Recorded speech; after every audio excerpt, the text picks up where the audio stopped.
Hey, my good friend, Sam Haymart for Test Driven TV. It's that time again when, well, I've been looking at the viewer comments out there, and some of the ones that really make me roll my eyes, or maybe some legitimate questions, have been starting to stack up. So it's time for a Mow Down.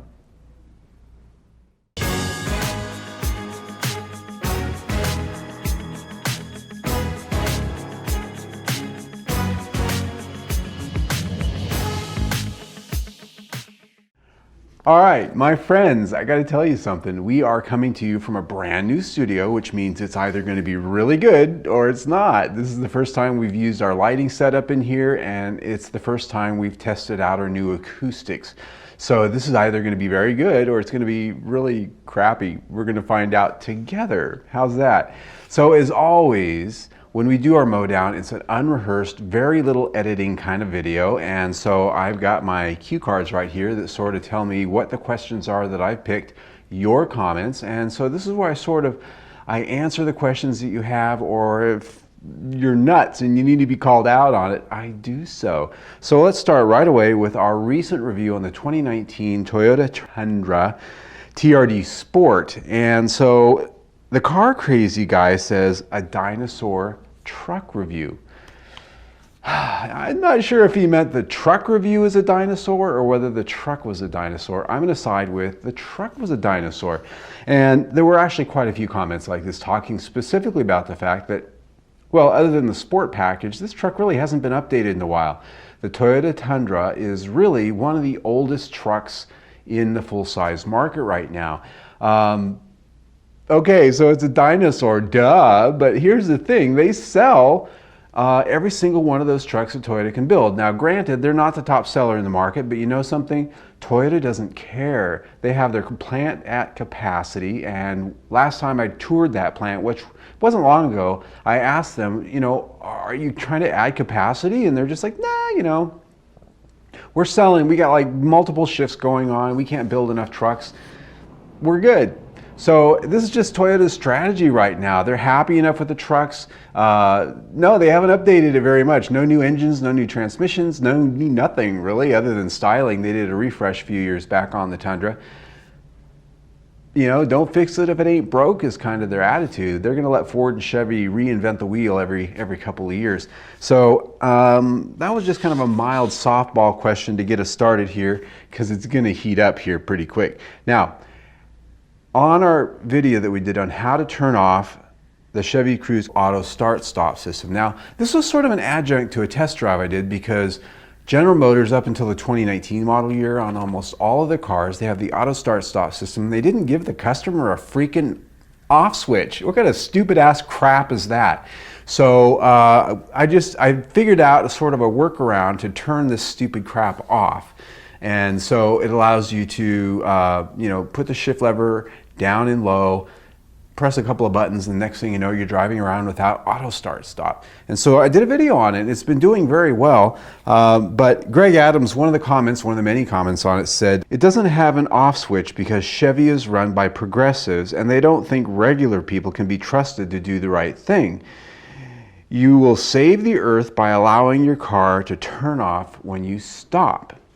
So this is actually a pretty common sentiment, but I have to disagree with you, Greg, just a little bit here, because GM is not necessarily run by progressives. I think that notion comes from back when it was government motors, back when the government had taken them over a little bit. The reality is most of the people in the car industry up in management tend to be pretty conservative folks. But the thing is auto start stop is something that almost all cars are going to have at some point, at least until they figure out some kind of a way to not have to have that, or until customers push back on it hard enough. GM has implemented turn-off switches now, starting with the 2019 model year, and almost all the vehicles that it's been in, because people really started bitching a lot and they were losing sales. Because I will point out the fact that, well, I don't like auto start-stop systems, and I've really bitched about it in most of the test drives that I've had. At least most automakers are giving us a switch to turn that thing off, even if just for that driving session. Every time you get in the car, you got to turn it back off again if it drives you nuts, and it drives me nuts. I'm one of those people. But the thing is when it comes to the EPA, the car makers use the auto start stop system as a way to boost their CAFE numbers and boost their EPA compliance when it comes to smog, because if they can count that in, then they can cut corners in some other areas, and I hate to put it like that, but they don't have to work as hard in other areas of engineering if they can use that auto start stop system as a way to lower their count on certain things like that. So it's an option for them to use, it's a tool for them to use, it's not required, but increasingly automakers are finding it the easy way to get a little bit higher on the MPG and a little bit higher on their smog emissions. And so the thing is if they were to let you turn it off permanently, the EPA would not let them count that. So that's what that's about. All the car companies are doing it, whether they're run by liberals or conservatives. It really matters not. So on to the next one. We have on our review of the 2017 Honda CR-V test drive. Now this goes back a little ways. This is actually a pretty reasonably good question from Lady Cat. I'm new to cars. What's the difference between CVT and automatic? Now I should actually do a whole video on this, but the quick answer is an automatic transmission has gears, and it changes one to the next and then to the next and then to the next. It has real gears in it.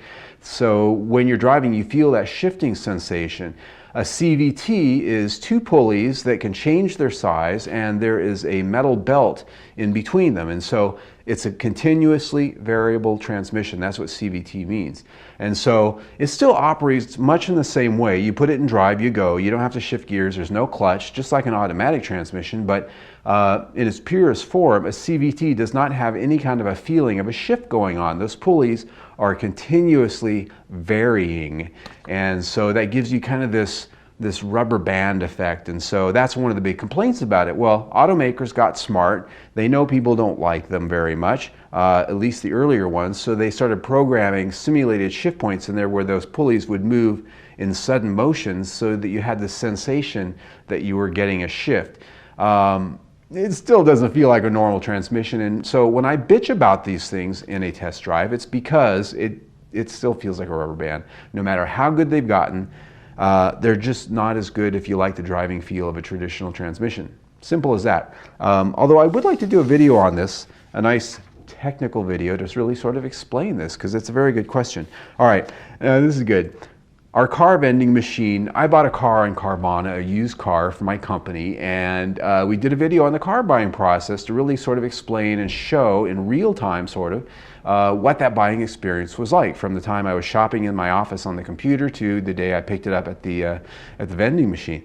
And so we're actually going to do a Mow Down video on just that video because there's so many comments, but this one really caught my eye, and because there were a lot of comments like this one, and this comes from Billy Boren, but again, it could be any number of a dozen folks that had the same line of thought. And he says, don't buy a car you can't look over and test drive or have a trusted mechanic inspect.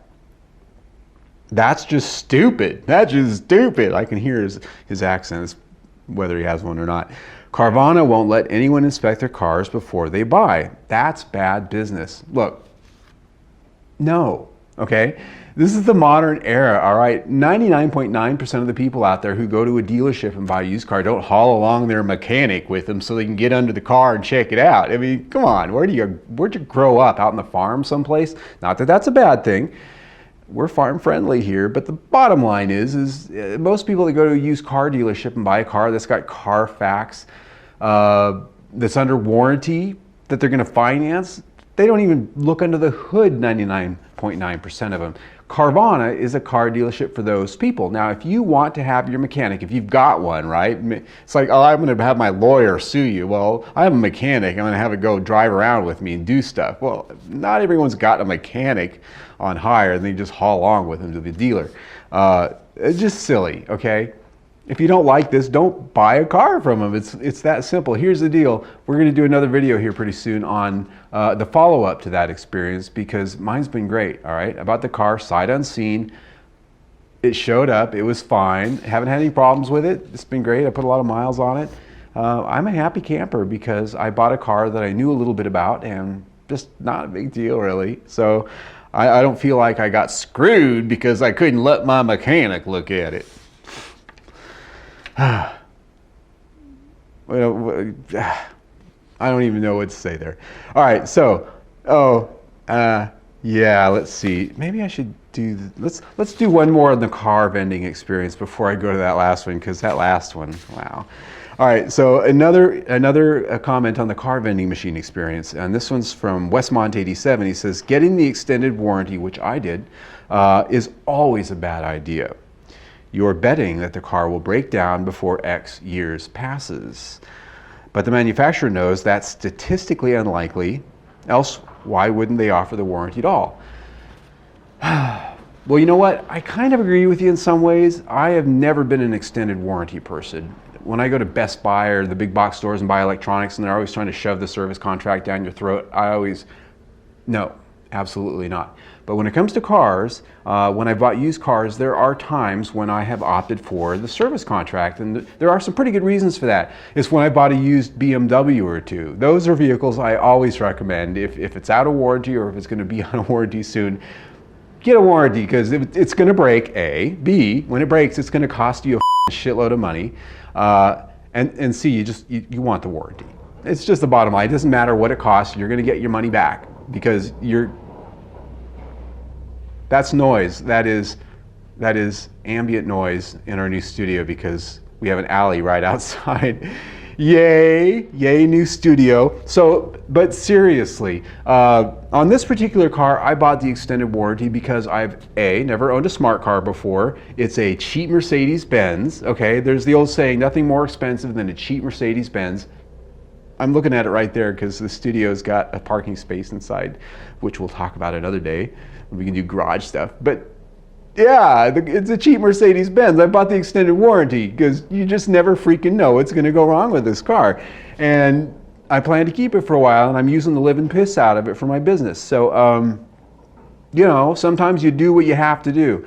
But as far as the car makers and what you were talking about with, they know it's not going to break, blah, blah, blah. I disagree with that. Some car makers make shitty cars, and they're just going to break whether they know about it or not. There's certain cars you buy the extended warranty unless you're going to pay to have it fixed. Of course, if you had your mechanic go down to the dealership, you wouldn't have to worry about it, would you? And I didn't, so I bought the extended warranty. That's all. So this is going to be good because this guy's a peach.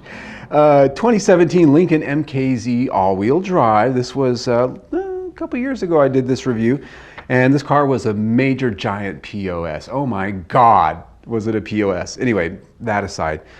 Dennis the Menace says, and this is long, so bear with me, I get turned off right away by the over-casual look and lack of self-respect to represent yourself by not wearing a shirt and sport coat or white shirt and tie and decent slacks.